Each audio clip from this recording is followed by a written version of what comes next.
Hi hello மக்களே, நான் உங்கள் அஜித். ரன்வீர் அலாபாத்தியா இந்த நேம் ஒரு 4-5 நாளாகவே நல்லா பாப்புலராக வந்துட்டு இருக்கு. பிகாஸ் இந்த மனுஷனை எனக்கு பர்சனாலிட்டியாக ஒரு 3 இயர்ஸ் முன்னாடியே ரொம்ப பிடிக்கும்னா ஒரு போட்காஸ்ட் ஆகணும்னு ஒரு ஆசை வந்ததே இந்த மனுஷனை பார்த்து தான். ரீசன் என்னன்னா, விராட் கோலி கூட போட்காஸ்ட்டு, இந்தியாவில் உள்ள எல்லா செலிபிரிட்டிஸ் கூட போட்காஸ்ட்டு, பொலிட்டீஷியன்ஸ் கூட போட்காஸ்ட்டு, நம்ம தமிழ்நாடோட பிக்கஸ்ட் யூடியூபர் மதன் கௌரி கூட போட்காஸ்ட்டு.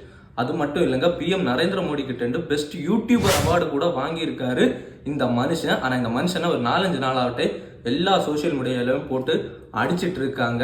அதோட ரீசன் என்னன்னு பார்த்தீங்கன்னா, ஒரு ஸ்டேஜ் ஷோ, இந்தியாஸ் காட் டேலண்ட்னு சொல்லிட்டு ஒரு ஸ்டேஜ் ஷோ. அந்த ஸ்டேஜ் ஷோவில் ஒரு பொண்ணு கிட்ட இவன் கேட்ட ஒரு கேள்வி தாங்க. அந்த கேள்வி எப்படி நான் சொல்றதுன்னு எனக்கே கூச்சமாக இருக்கு. அவன் எப்படி இந்த கேள்வி கேட்டான்னு யோசிக்க முடியல. என்னன்னா, உங்க பேரண்ட்ஸ் இன்டிமேசியா இருக்கும்போது நீங்க போய் பார்ப்பீங்களா, அதில் போய் தடுப்பீங்களான்னு சொல்லிட்டு கேட்டிருக்கான். இந்த கேள்வி எவனாவது கேட்பானா? ஒரு 6 சென்ஸ் உள்ள, ஒரு காமன் சென்ஸ் உள்ள மனுஷன் எவனுமே யாருக்கிட்டையுமே இதை கேட்க மாட்டான். அதனால தாங்க இந்த சோசியல் மீடியா ஃபுல்லாவே அவரை போட்டு அடிச்சிட்டு இருக்காங்க, இந்த ரன்வீர் அலாபாத்தியான்னு சொல்ற ஆளா. அதுக்கு டிராபேக்காக என்ன நடந்திருக்குன்னா, அவர் மேலே நிறைய கேஸ் ரெஜிஸ்டர் பண்ணியிருக்காங்க. இந்தியன் சுப்ரீம் கோர்ட் ஆகட்டும், அண்ட் அதுக்கப்புறம் நிறைய செலிபிரிட்டிஸ் ஆகட்டும், விராட் கோலி ஆகட்டும், எல்லாருமே அவரை ஃபாலோ பண்ணிட்டு இருந்தவங்க அன்ஃபாலோ அடித்து அவர் மொத்தமாக தரம் மட்டமாக கொண்டு வந்திருக்காங்க. இதோட ஒரே ஒரு காசு என்னன்னா, நம்ம சொந்த வாய் தாங்க.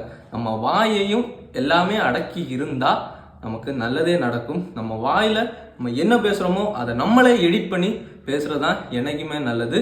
நம்ம வாயிலிருந்து வர ஒரு வார்த்தையாக தான் இருக்கும் நம்ம அழிவுக்கான ஆரம்பமோ இல்லை அழிவே வந்து சேரலாம். ஸோ உங்களுக்கு இந்த வீடியோ பிடிச்சிருந்தா லைக் பண்ணுங்கள், ஷேர் பண்ணுங்கள், சப்ஸ்கிரைப் பண்ணுங்கள். அஜித் நான் ஃபாலோ பண்ணுங்கள்.